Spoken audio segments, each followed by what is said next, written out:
we are back live. You know, there was a lot of adaptation in the Vicksburg. There's Had a to lot kind of of improvisation. switch gears a little bit and make it work. Exactly. We did this on purpose, actually, Yeah, to you got- illustrate that. Thank you, everybody. We were illustrating the sort of improvisational nature of General Grant's genius in the Vicksburg campaign.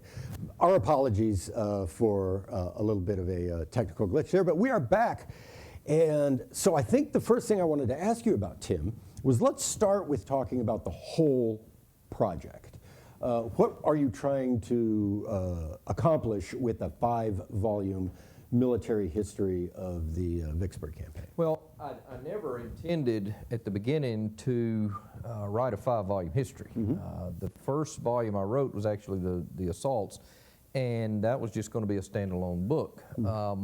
In fact, my friend Mike Ballard, who's passed away now, was going to write the siege, and I asked him, "Are you going to deal with the assaults?"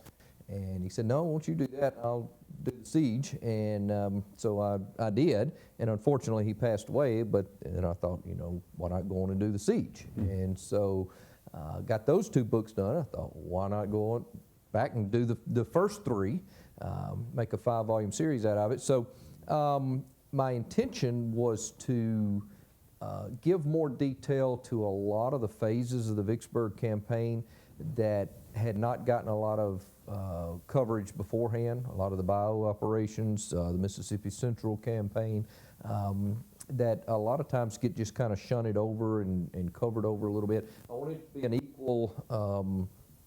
an equal presentation on the whole campaign rather than just the most spectacular parts like the May battles that are in this volume. Okay, and one of the things I said in our introduction, you've mentioned this before, but folks at home that aren't intensely interested in the writing of history, if you write a military history and you wish to portray it from an operational level, what does that mean for these books versus another book about a battle? Right, well, it's kind of, the Army details 3 levels of war. The strategic is the large, national in scope, why are we fighting this war, how are we going to win it type things. The lowest level is the tactical on the battlefield itself, when the Army's actually combined. In between those levels is what's called the operational level, and that's more the campaign and the maneuvering of armies that leads to battle. And there's certainly enough battle tactical stuff in these volumes, especially the assaults book, but also in this one, you know, a couple of chapters on Port Gibson, a couple of chapters on Champion Hill. Of course, I've already written on Champion Hill. There's no need to redo that.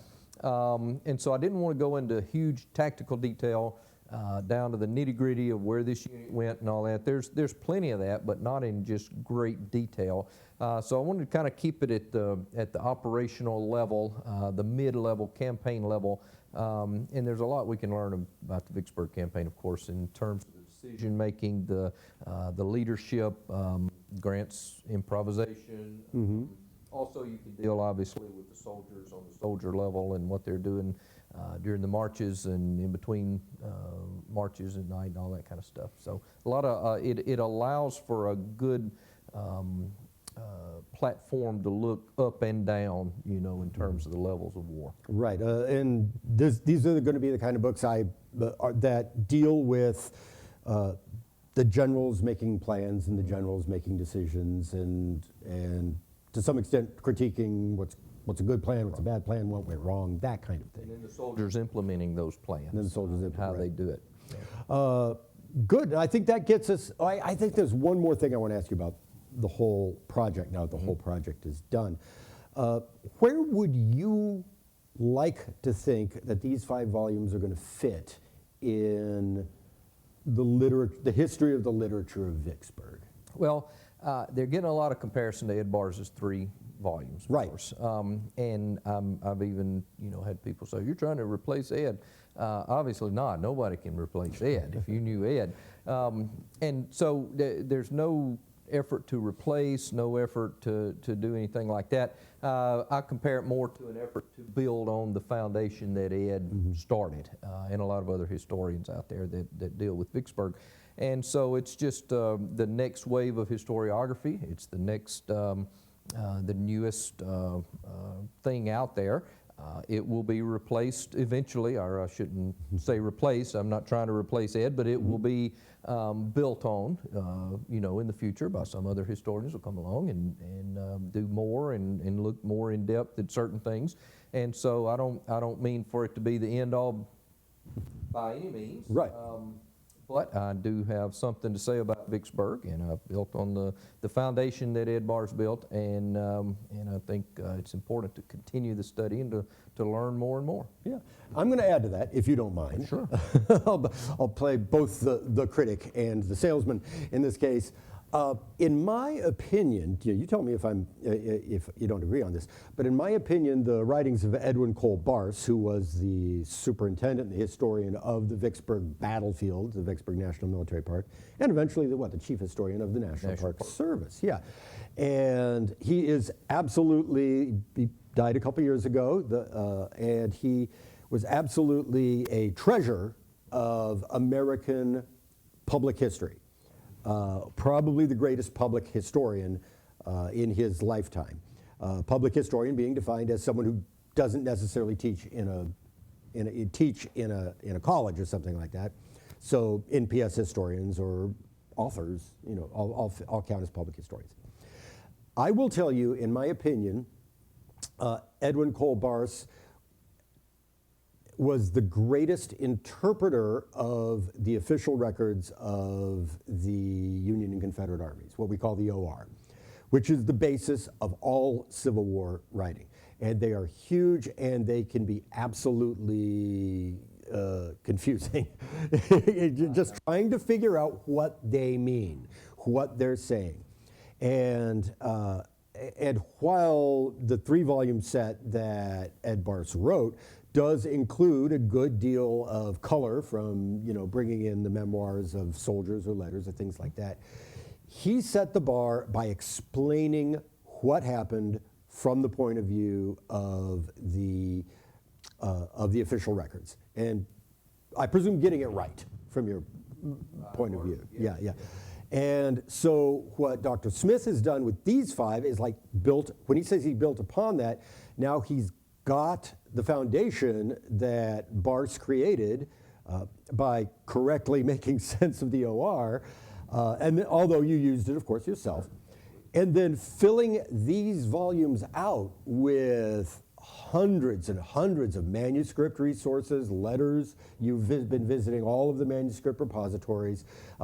You've had the memoirs and the published stuff at your fingerprints. You use them all the time.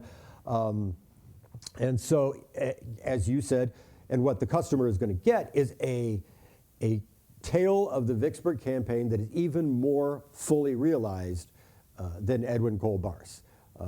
And the story becomes more compelling, more detailed, there's more characters in it, and the more you learn, the more it changes the wheres and hows and wherefores. Am I right about that?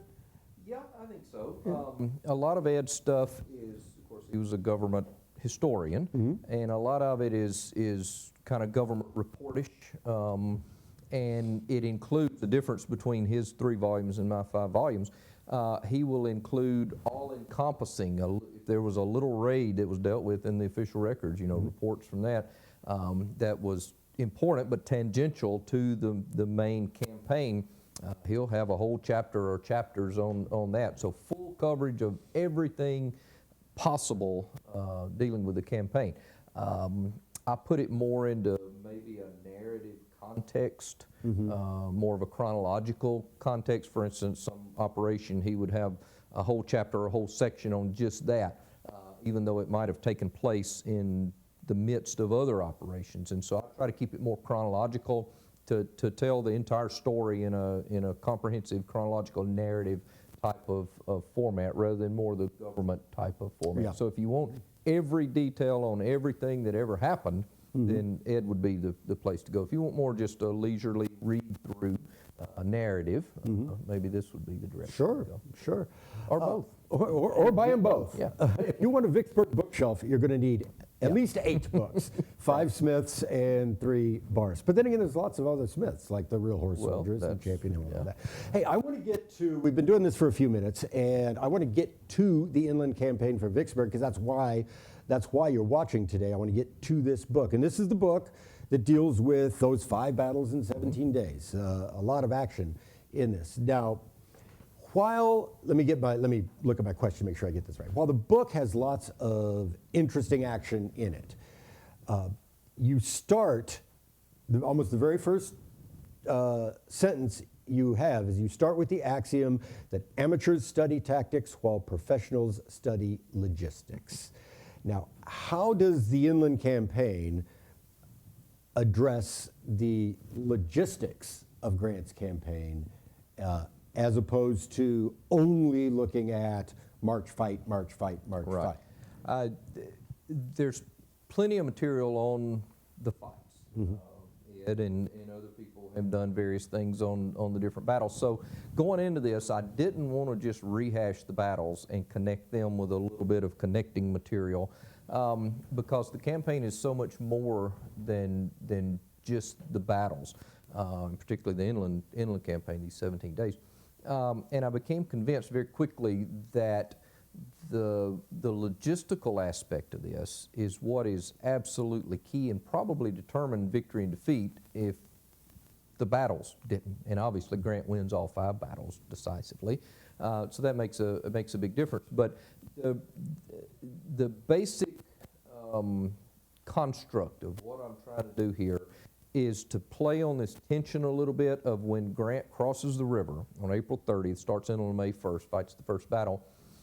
He is in a race against time, walking a very tight rope to, number one, not outstrip his supplies that he's getting funneled in from behind him, but number 2, not to go too fast that he'll stumble into some kind of defeat. And number 3, weighing all of that, trying to get to another base of supplies farther north of Vicksburg on the Yazoo River. He crosses the river south of Vicksburg, trying to get north of the river on the Yazoo River where he'll have an open line of supply. So the way he juggles all of that is a fine line to walk. And if he goes too fast, he might stumble into a defeat. If he goes too slow, his army might starve. And what I found really by the end of the 17 days, by the time you're getting into May 14, 15, 16, 17, and even 18 and 19, his army's starting to run out of food. Now, we know about the idea of living off the land. You can glean a lot off the land, mainly meat, and his armies, his soldiers, get plenty of meat. They're sick of poultry by the time they get to Vicksburg. But you need bread as well. And so a lot of what Grant is trying to augment from what they get on land is breadstuffs, hardtack and things like that, coming in from wagon trains from Grand Gulf and the area where he crossed. So he's trying to juggle that. Obviously what you can't glean from the field also are mini balls, ammunition, powder. You can't just grab that anywhere, so he's got to bring that up as well. So he's living off the land a little bit. He's bringing some wagon trains forward a little bit, but none of that is allowing his soldiers to have full rations. And it is absolutely obvious, reading the letters and the diaries and all of that, that by the end of this critical stage, they are starting to get in a situation that is pretty acute. And much more delay would have brought who knows what. We don't want to deal with ifs, but I fault Pemberton in this because he doesn't play the counterpart correctly here. He stumbles into battle at particularly Champion Hill and gets defeated, which allows Grant to move forward and open that new supply route. Had Pemberton delayed just a little while longer, who knows what would have happened if this hunger and lack of supplies would have made a difference. We don't know, but it certainly could have. So there's a lot of tension there. Is Grant going to make it? Is he going to push through and get the supplies that he needs? And ultimately, obviously, he does. Right. One of the questions you ask, and good questions sound obvious when you ask them. But one of the definitions of them being good is that nobody's asked that question yet. And so early in the book, you tackle the idea of, okay, could Grant live off the land? Did Grant live off the land? But then you go a little deeper and you ask, okay, could Grant live off this land? Right. And because it might be easy for an army to live off the land where there's lots of food and and a high population, and it can be very difficult for an army to live off the land if, say, you're in the middle of the Sahara Desert. Right. Yeah. And so the straight up question, and you does excellent analysis of that here, but the final conclusion: could Grant's army live off of central Mississippi? Not for long, and that's the tension in terms of he's got to do this quick enough to open a new line of supply. Compared a little bit with some Napoleonic studies of the, for instance, population per square mile in France and Austria and Germany during Napoleon's campaigns when Napoleon did virtually the same. Also compare that a little bit with areas in Virginia and Georgia. For instance, Sherman lives off the land supposedly in the March to the Sea, Sheridan in the Shenandoah Valley.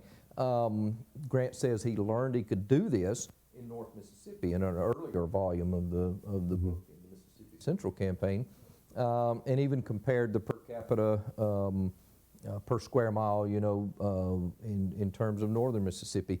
And what you find is that it's comparable to northern Mississippi, the southwestern Mississippi, comparable to northern Mississippi, comparable to Georgia that Sherman would move through, but nothing like the Napoleonic armies were able to tap into in Europe. So Europe was thickly populated. First decade of, yes, in the first decade of the 1800s. So that adds a degree of difficulty to this. There's just not as many resources for Grant to utilize, and that's why he couldn't go forever on this. The other thing is that this is occurring in the spring rather than the fall. Fall's harvest time, and we know all about Lee moving into Maryland, in the fall and all that, and what he, is able to do there. And so springtime is often some of the leanest times because you're starting to run out of what you've put in barns all winter and you've lived on. And so it's starting to, nothing's really growing edible much in the spring except, some maybe fruit or something. And so that adds another degree of difficulty to this, that it's occurring in the spring rather than fall harvest time. Excellent. And which also brings us to a related piece of information to that, and it's perhaps one of the myths of the Vicksburg campaign, but perhaps it's not a myth, perhaps it's just stating it correctly, but the idea that Grant cut loose from his base of supply. Did Grant cut loose from his base of supply? Well, there again, yes and no. It depends on what you mean by cut loose and all that. Grant doesn't help us any in his memoirs by saying a couple of times, I cut loose here, and then later on, I cut loose here. You can't cut loose twice, basically. Initially, he is connected to his base of supplies at Grand Gulf, and he's getting wagon trains in the first few days of the 17 days. Wagons are moving back and forth easily, and there's no guard, much because the whole army is guarding the cul-de-sac that I talk about. As he begins to move northward toward the railroad and toward Jackson, he would utilize wagon trains.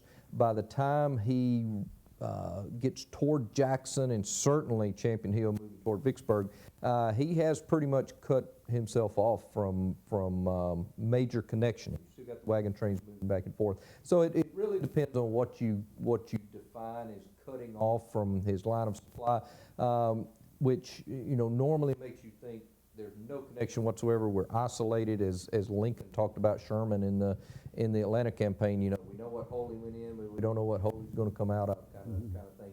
It's not quite that. Grant does have communications going back and forth, and even some wagon trains going back and forth.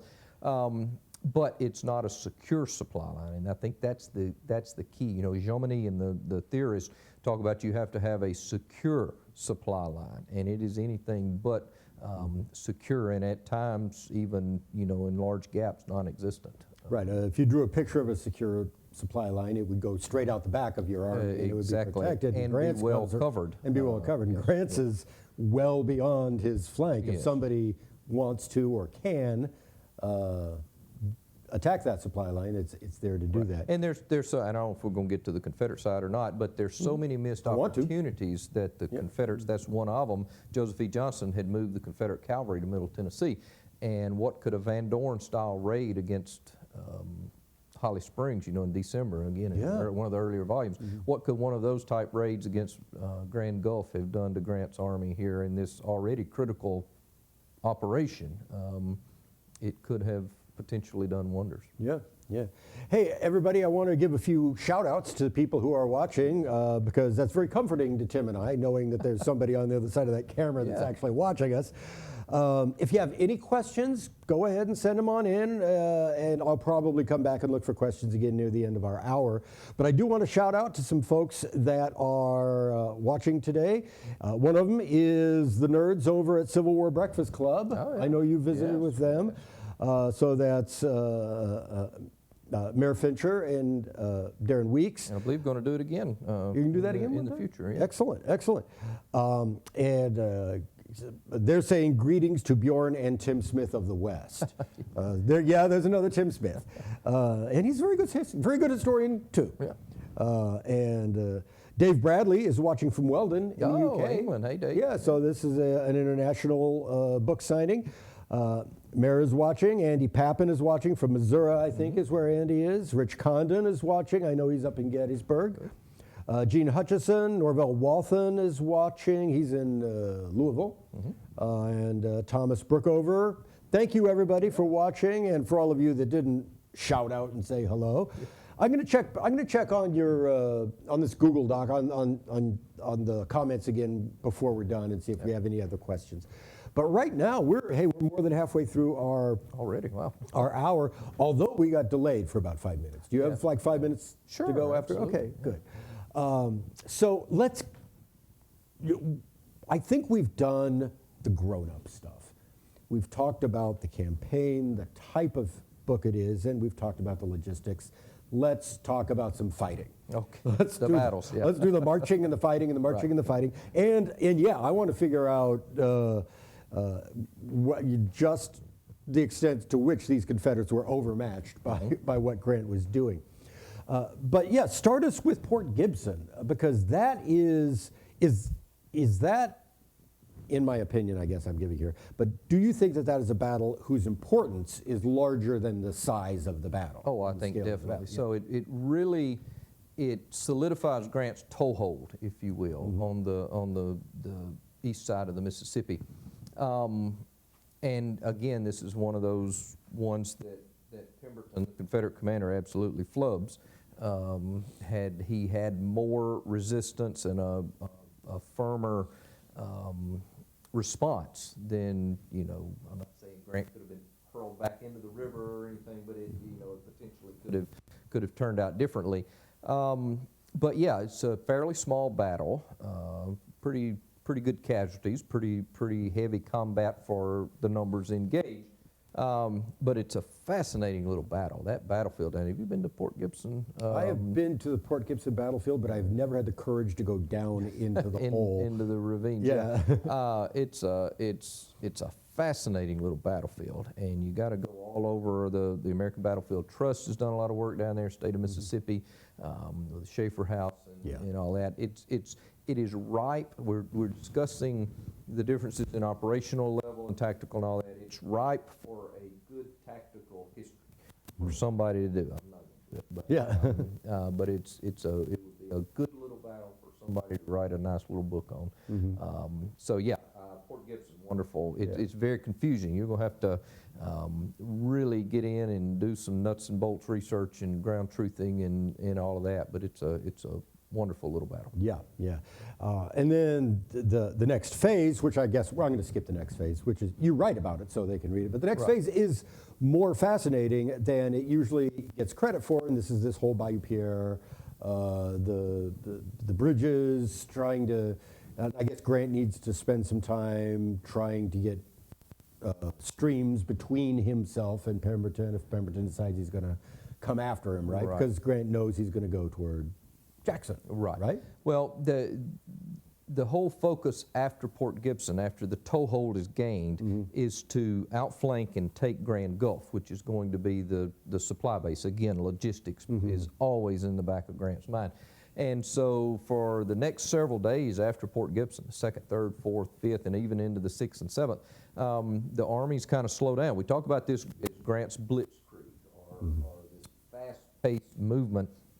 Wasn't quite as fast-paced as blitzkrieg, you know. But you know, we tend to overemphasize a little bit. You know, Beauregard and Shiloh talked about this Alpine avalanche that occurred, and it was anything but an Alpine avalanche, you know. But I always thought that a glacier was a kind of avalanche. well, a glacial movement, yeah. But the next few days, Grant will kind of consolidate, try to bring up as many supplies as he can, bring up more troops, the 15th Corps under Sherman, and then when everything is prepared, then he will leap forward in really a fast-moving operation.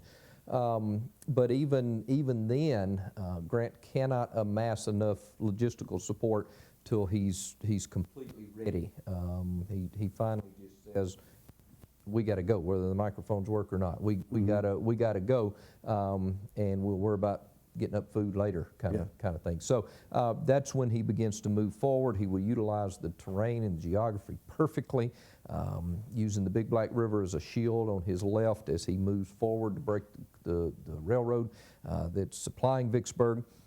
He realizes that if he gets astride the railroad, then Vicksburg is cut off, and that's the majority of the battle right there. Yeah. He's got him hemmed in. Yeah. Which brings us to, you know, Raymond. And I think we're going to skip over Raymond, but you're going to learn about John Gregg, and that brings us into without talking about the Battle of Raymond, that brings us into a sort of different sphere of influence on the battlefield, that now Grant is not so much maneuvering around Pemberton as also maneuvering around Pemberton's boss, General Joseph E. Johnson. Yep. So let's use this opportunity in our discussion rather than marching around to bring Joe Johnston into what's he trying to do? He's the boss, the big boss for the Confederates, but I think his intention in every operation he's involved in is to muddy the water and cause confusion, because that's what he results in doing. But that's not his intention probably, but that's the result. Johnston, I don't think, has any intention of doing anything. He doesn't want to come to Mississippi to begin with. He's ordered there by Jefferson Davis. When he gets there, he sends that famous message, "I'm too late." So he's not interested. He doesn't want his fingerprints on this at all, and you can tell it. And evacuates Jackson, the capital of Mississippi, without hardly a fight. There's a small battle there. Gregg is from his force, right? Gregg and some others that have come in, but they evacuate very quickly on the 14th, and Grant takes Jackson, which puts him on the 13th and the 14th astride the railroad. He first breaks the railroad at Clinton, a little west of Jackson, but certainly taking Jackson itself is doing what you need to do in terms of depriving the Confederates of that railroad and any logistical support that it will provide. Hey, I want to the psychological aspect of taking the capital. Of taking the capital, right. Hey, I want to take a step back just for a second and look at this dust jacket that's behind us, or I'll hold up the book, because this is something from the Battle of Jackson, and it's not an illustration I've seen before. Oh, really? It's in the Library of Congress. Has it been published before? I not This is sure beautiful. about that. It is. The folks at the University of Press of Kansas, absolutely wonderful. I recommended they use that on the cover, and they've let me recommend several things. Which, great. Not all publishers do that. But that was actually colorized. It was a black and white, and they colorized it to be able to fit with the motif of the other volumes and all of that. So it turned out really well. All of the covers are just first rate, and Kansas does a wonderful job on it. It's a wonderful illustrative piece of art because you pretty much see that entire battle at Jackson, or at least the part where Crocker attacks. That's at the Wright House on the Clinton Road, just west of Jackson. And there's not much more the Confederates can do other than have that little short line of battle and is it McPherson's troops? Yes, McPherson. Come and just overwhelm them, right? Yeah, pretty much. And plus, they have this mentality of we're getting out of town. We're just holding a rear guard while everybody else is getting out of town. Yeah, no one wants to die in a battle that we're going to lose anyway. Yeah, Joe Johnson has ordered us out of here. Which finally brings us to the part of the battle where the Confederates their heads are spinning like bobbleheads, if you ask me. I mean, they're looking one way, they're looking the other, they don't know where to go. Pemberton can't Grant's figure out. everywhere. Yeah, Grant's everywhere. And that's when Grant turns on Vicksburg, and this brings on Champion Hill, which has, we've said it a lot, but they may not have heard it because so many people have said it. For a small battle, there may not be a more decisive engagement in the Civil War. Right. A small battle that decides the entire campaign. So let's dive into Champion Hill and find out what's Grant doing and what's Pemberton trying to do. Right. Well, Pemberton is caught way out of position. He never should, and this gets into some of the logistical stuff of delay. My feeling is, had he held back behind the Big Black River and delayed Grant's crossing at any number of points that Grant would have crossed, he probably couldn't have stopped Grant. And this is Monday morning quarterbacking, I know, but he probably could have delayed Grant, which brings back the logistical issues that are becoming acute in the Federal Army of the Tennessee at this point. Instead, Pemberton moves across the Big Black River, and not only across the Big Black River, but also across Baker's Creek, which the Confederate name for Champion Hill, of course, is Baker's Creek. And so Pemberton is caught out of position, not only across Big Black River, but also Baker's Creek. And he has to fight twice to get back across both of those. And getting back across Baker's Creek, he loses a third of his army. Loring's entire division is cut off as he's trying to get back across Big Black River the next day on the 17th, which we'll probably get to. I don't want to get too far ahead. But he loses another huge chunk of his army in terms of a large part of Bowen's division in that debacle at Big Black River. So trying to get back across these two watersheds that he never should have been across to begin with, he loses a vast number of his army, and morale plummets, and it's headlong into Vicksburg at that point. So Grant, of course, is trying to catch Pemberton. If he can just catch him and fight a battle, he can whip him, he thinks. He's done it before in how many battles beforehand. And he does it here, although it's not the annihilating victory that it probably should have been. Grant could have probably, we could get into the whole McClernand, Grant, McPherson, all of that. They just don't push quite as hard as they should have, maybe, given the circumstances. Had they done a little more, but what battle could we not say this? Antietam, and all that. But, it could have been a much bigger disaster than what it was for the Confederates. But still, good enough, I think. Grant's satisfied at this point. And in fact, he writes Sherman that evening on May the 16th and says, "I'm convinced that the battle for Vicksburg has been fought today." And even during the battle, a decisive battle. Even during the battle, he told Logan, "You are making history." You're making history today. Yeah. So I mean, even while the battle was going on, Grant seemed to have in his mind, if this goes the way it should, and the way it is going, we should be able to. This is the big one. This is the first time that Grant's army is able to confront Pemberton's entire force that has come out of Vicksburg. And so he realizes this is the big one. Right. Okay, now I'm with you on the idea of avoiding the woulda, shoulda, couldas of history. So I want to find a right way to phrase this idea, because I don't want you to answer with woulda, shoulda, coulda. Right. But it seems to me, and based on reading the book and talking to you about the logistics, that Grant's campaign was a long shot. Now, maybe it was a calculated risk, but it was a risk. The whole 9 months or the 17 days? Okay, all right, yeah. The 17 days. Yeah. Well, really, both. Yeah, so he's across the river, and he does not expect the supplies to run out or get interrupted, but they could, something could happen. So if it was a long shot and it did work out for Grant, then from Pemberton's point of view, there must have been some lost opportunities. Absolutely. And so without saying he should have done this or should have done that, can you point out a couple of lost opportunities? One of those I already talked about, the cavalry raid. Yeah. If Pemberton had more cavalry, he would have probably sent them against Grant's rear, Grand Gulf, certainly interdicting the wagon trains in between the two. And that's a definite possibility. The other major possibility in terms of this delaying to force Grant's army that is already out of food to become desperate, well, another possibility would be Joseph E. Johnston. If Joseph E. Johnston could have held Jackson for even a day or two longer, that would have added that much more into the mix.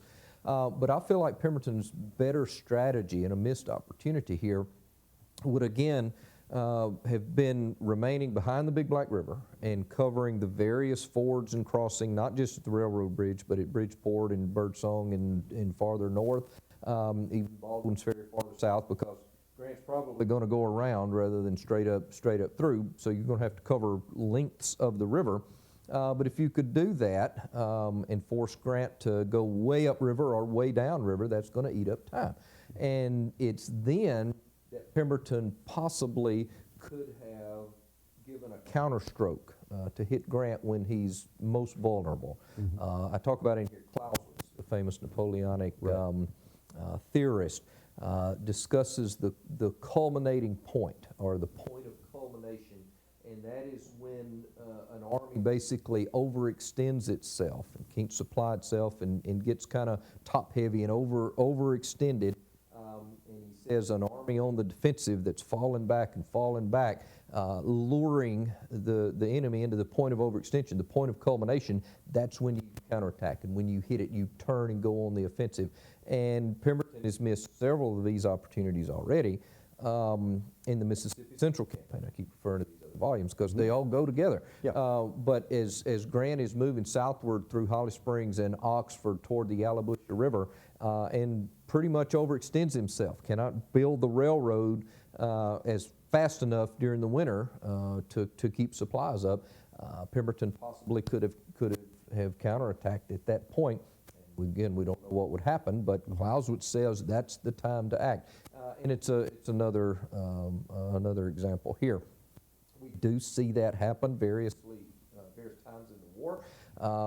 Grant at Shiloh, on a tactical level, when the Confederates had overextended themselves and reached their point of culmination, Grant counterattacks, drives them off. 7 days battles in the Peninsula campaign when McClellan reaches nearly to Richmond. What does Robert E. Lee do? He turns and he starts hitting, counterattacking, drives them back. So we do see examples of Clausewitzian-minded generals doing this. Pemberton was anything but. He was much more Jominian in nature, and just didn't have it in him to do anything like this. So wrong fellow at the wrong time kind of thing.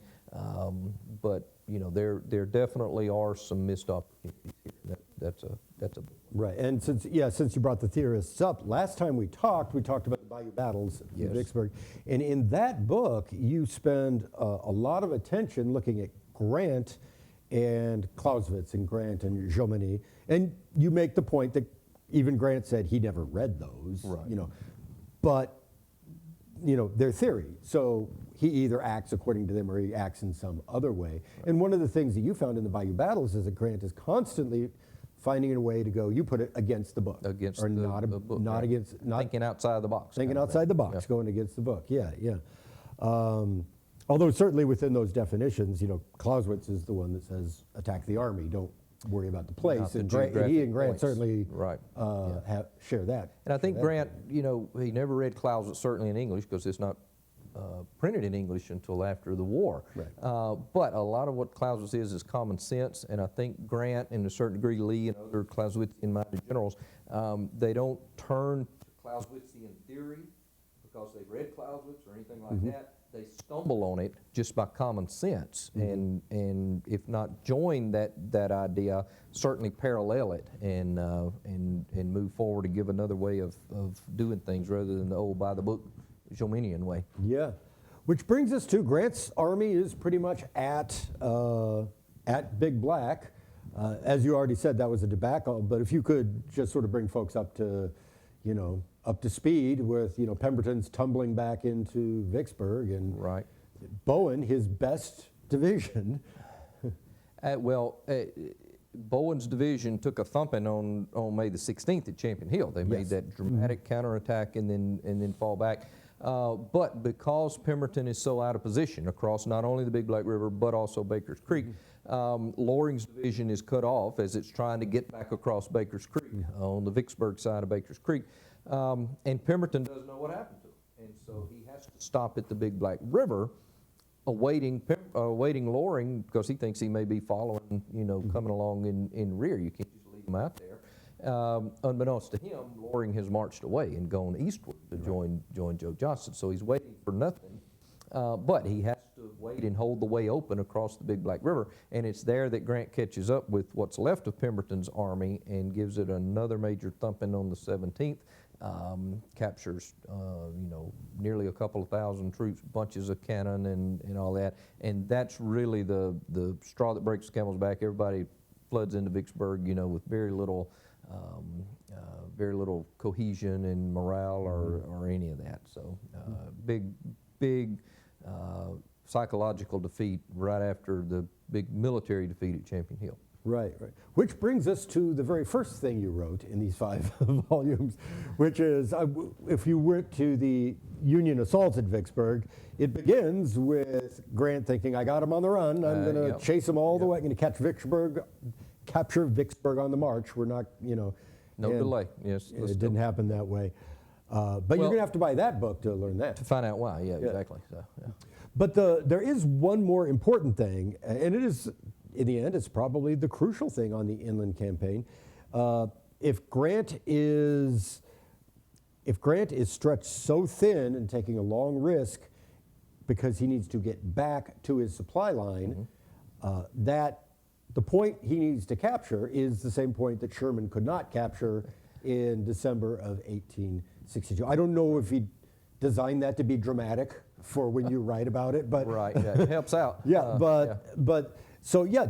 us about just a little bit about how Grant finally gets what he is really looking for in this book, which is not capturing Vicksburg. Right. It's this other thing. It's the high ground east of Vicksburg.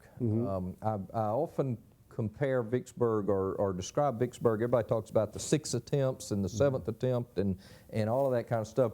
Really, to boil Vicksburg down, the campaign, the whole 8-9 month campaign, there are really two phases of it. One, because of the geography of the Mississippi Delta and the Mississippi River and the hills and all that kind of stuff, the first phase of the Vicksburg campaign is to get the Union Army to Vicksburg itself in a position to start taking Vicksburg. And then that's the second phase, to actually start taking Vicksburg. So the first 6 or 7 months in all of these attempts, including the inland campaign, is simply to get the Union Army of the Tennessee in front of Vicksburg.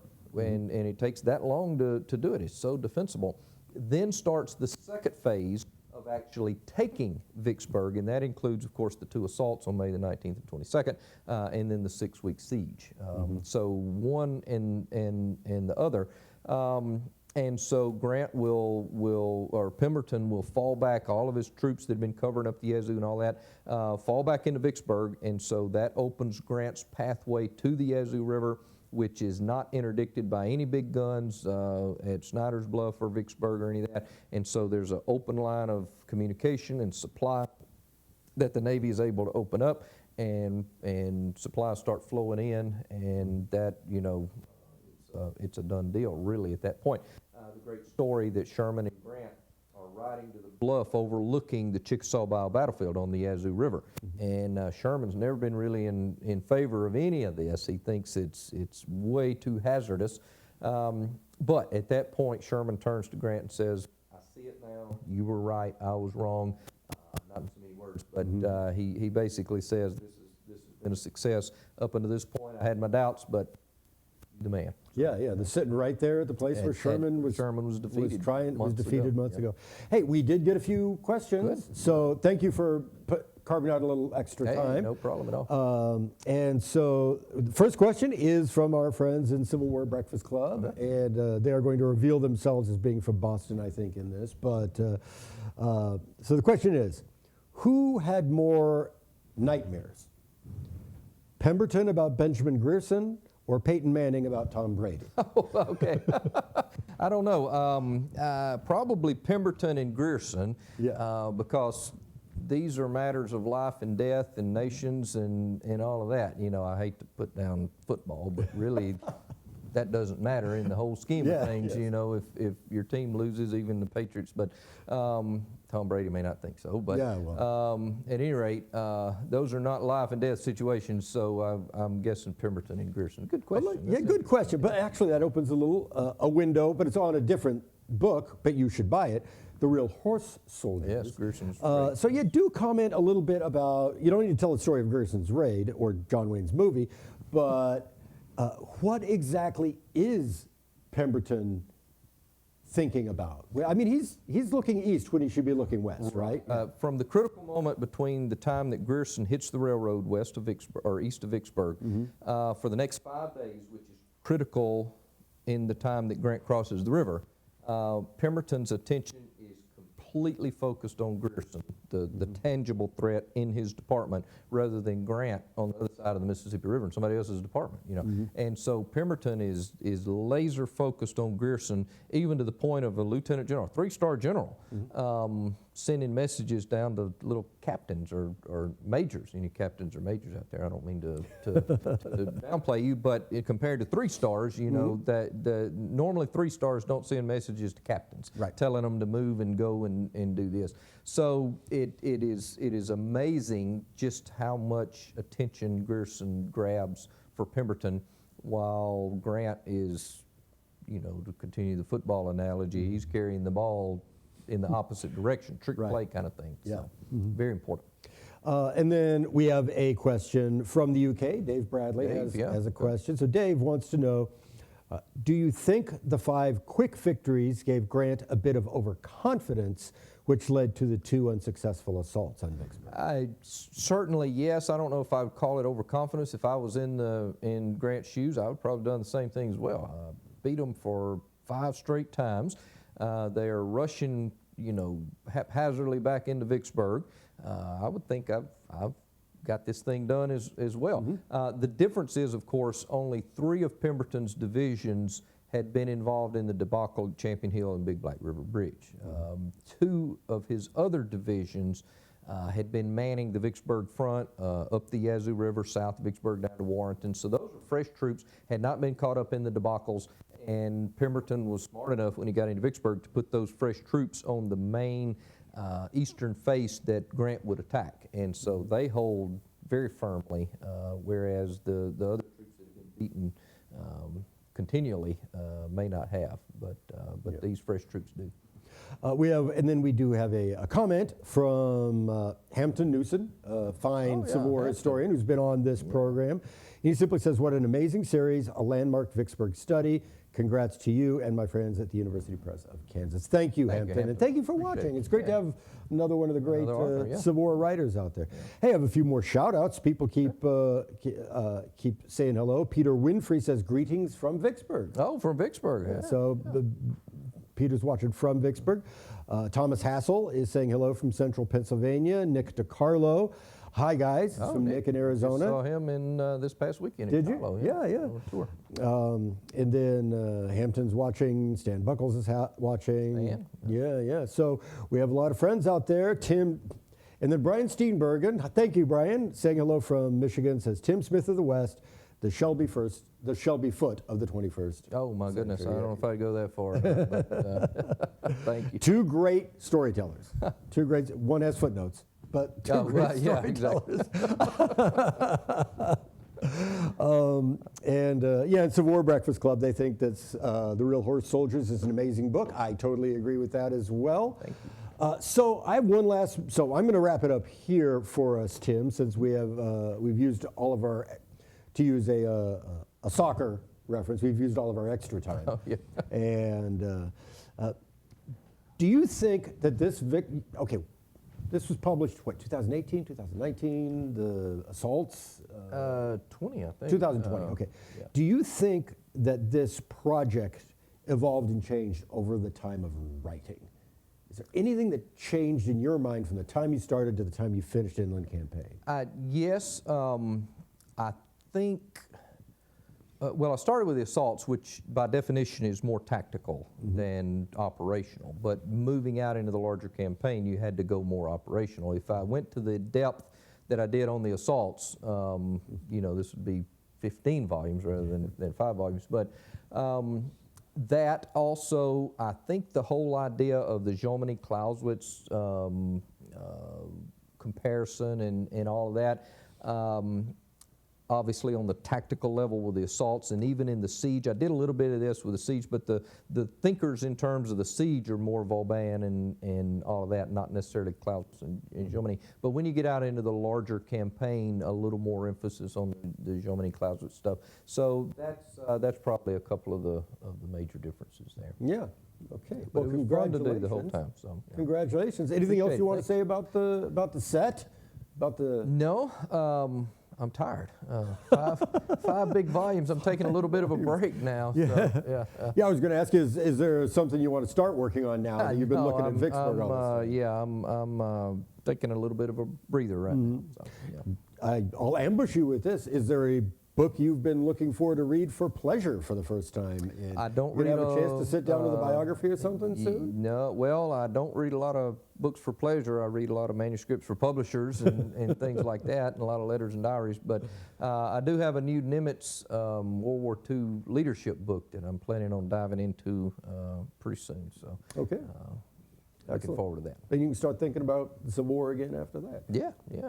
Or even move in on the Tim Smith of the East.